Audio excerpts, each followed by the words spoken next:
अस्सलामुअलैकुम वरहमतुल्लाह। सबसे पहली और बड़ी अपडेट ये है कि अभी हाल ही में मुफ्ती तारिक मसूद साहब ने ओवैस रब्बानी साहब के साथ 26 नवंबर के मुनाजरे के हवाले से गुफ्तगू की। जी हाँ, आपने बिल्कुल सही सुना। और मुफ्ती साहब ने हमें ये भी बताया कि कैसे इंजीनियर साहब 2 साल पहले मुफ्ती साहब को मुनाजरे का चैलेंज देकर खुद ही मुनाजरा करने से फरार हो गए थे। आइए हम उनकी वीडियो को देखते हैं। उनका कहना यह था कि भाई आप मेरे घर पे आते, पर्सनली मुझसे बात करते।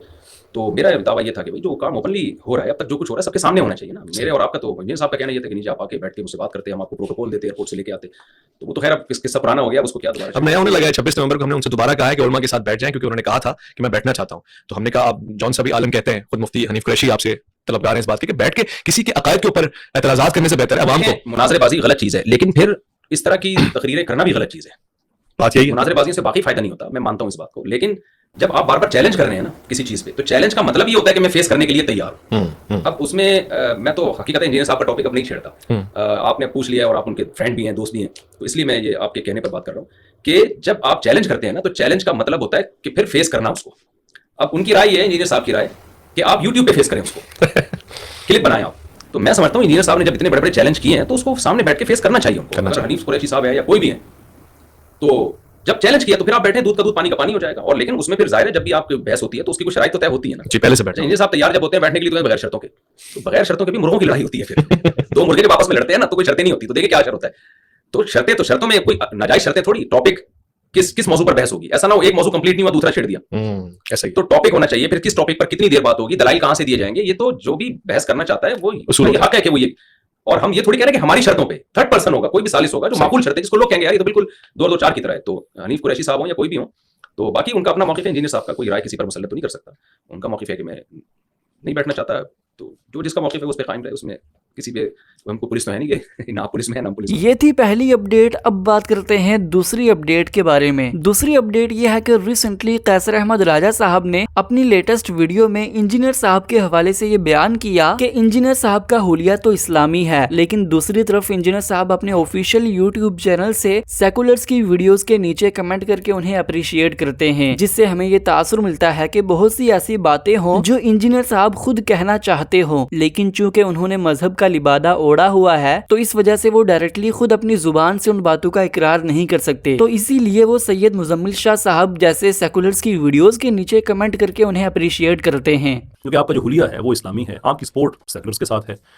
And it's very very strange situation कि वो, यानी सही जो तासुर है ना, वो ये उभरता है कि शायद बहुत सी ऐसी बातें हों जो शायद आप कहना चाहते हो, लेकिन आप खुद नहीं कह सकते, बिकॉज जो आपने अपने बारे में अपना जो एक लोगों की एक राय आपने लोगों में अपनी कायम किया कि आप एक इस्लामी फिक्र रखने वाले आदमी हैं, तो वो बातें आप खुद नहीं कह सकते। लेकिन जब आप लिबरल लोगों की, सेकुलर लोगों की जब आप तारीफें करते हैं, उनके वीडियोस के नीचे जाके अप्रिसिएशन के कमेंट्स करते हैं, उनकी वीडियो शेयर करते हैं, तो उससे लगता है कि वो बातें आप खुद तो नहीं कह सकते, लेकिन इनके मुंह से आप सुन के आप अपनी तारीफ कर रहे हैं कि हाँ मैं भी यही नजरिया रखता हूँ। तो फाइनली कैसर अहमद राजा साहब की इस वीडियो के रिप्लाई में इंजीनियर साहब ने भी लाइव सेशन के दौरान उन्हें जवाब दिया। आइए हम उनकी वीडियो को भी देखते हैं। पूछते हैं, अस्सलाम वालेकुम मौलवी, आप मुजम्मिल शाह जैसे सेकुलर को अप्रिशिएट क्यों करते हैं?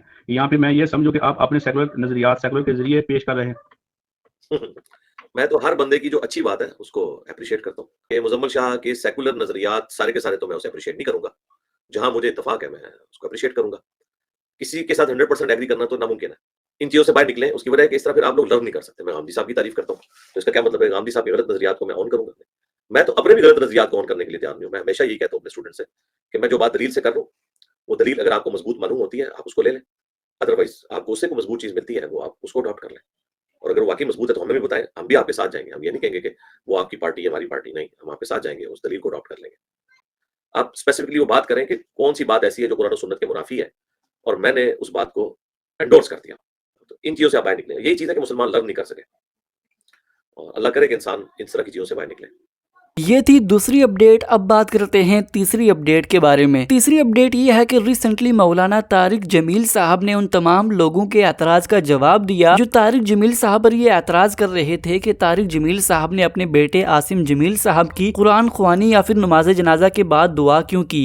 और कोई कह रहा है ख्वाब झूठा बयान की तसुम, कोई कह रहा है बयान कराने वाला कोई झूठा है, कोई कह रहा है कुरान खानी क्यों की तीसुम, ये तो हराम है, कोई कह रहा है दुआ क्यों करवाई सुन, सारा हलाल हराम इतने ही रह गया। मैं तो उस वक्त पागल था, जहाँ से मुझे किसी ने झूठा ख्वाब भी सुनाया तो मैंने तसल्ली ली कि शुक्र है मेरा बेटा जवान बेटे को अल्लाह ना तनु उठावन दे वेला भी खावे, अल्लाह तनु उठावन दा वेला ना भी खावे। ये थी तीसरी अपडेट। अब बात करते हैं चौथी अपडेट के बारे में। चौथी अपडेट ये है कि फाइनली कैसर अहमद राजा साहब का ओवैस इकबाल साहब के साथ जो लाइव सेशन में डिबेट हुई थी, फाइनली उसका सेकंड पार्ट अपलोड कर दिया गया है, जिसमें उन्होंने एक दूसरे के आर्ग्यूमेंट्स को रिबटल किया है। अगर आप उस डिबेट को देखना चाहते हैं तो लिंक डिस्क्रिप्शन में है। ये थी आज की सारी अपडेट्स। मिलते हैं इसी तरह की नई अपडेट्स के साथ, तब तक के लिए अल्लाह हाफिज।